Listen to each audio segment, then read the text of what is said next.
The Judicial Service Commission will, for the next 2 weeks, interview candidates for judicial appointment.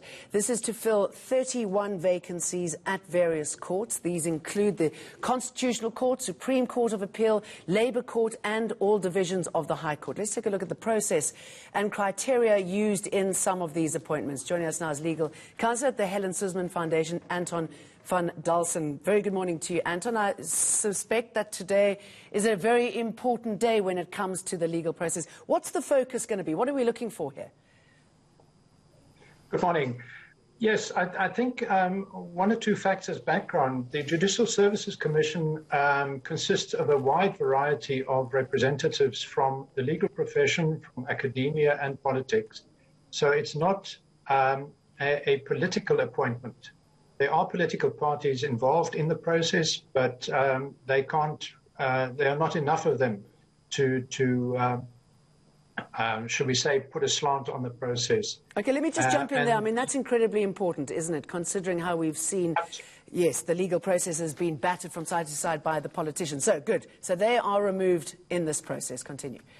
Exactly. And thankfully, we don't have a process as they have in the United States, where the president appoints or nominates a judge of the Supreme Court, and then that gets rubber stamped in the Senate. And if the Senate has, if the president has a majority in the Senate, then it's a formality, as we saw under President Trump. So we don't have that situation, and we should be very grateful for that.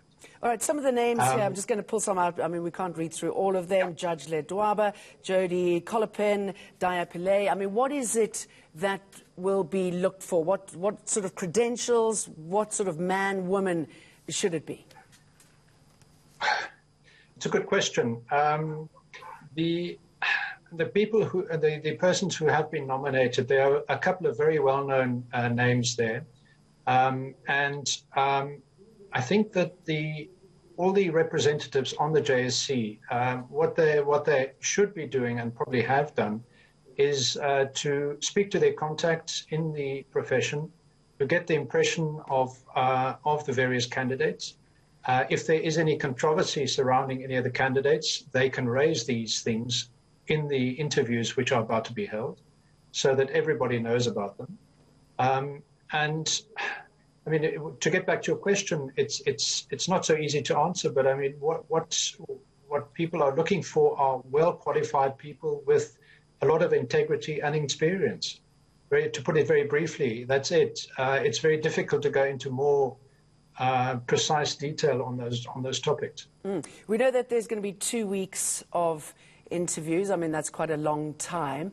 What happens if a judge is not what you want them to be? I mean, look at the Schlorper case. Do we have the right checks and balances in place to keep them honest? I think the right checks and balances are in place. What happened with the Schlorper affair, it's taken more than 12 years. And if one slogs through the background, there are a number of times where you really shake your head and you think this shouldn't have been done like this. And it's not the legal process as such. I don't know if it's a question of individuals getting involved where they shouldn't have been involved. It's also a question of the persons involved dragging out the whole process through appeals, often on very spurious grounds. So the process is there, but it is liable to be dragged out. So you may often not get a very quick resolution if something has to be done. That is the problem. All right. But for now, I guess we should be excited about change in this direction. Anton van Dalsen, thank you very much.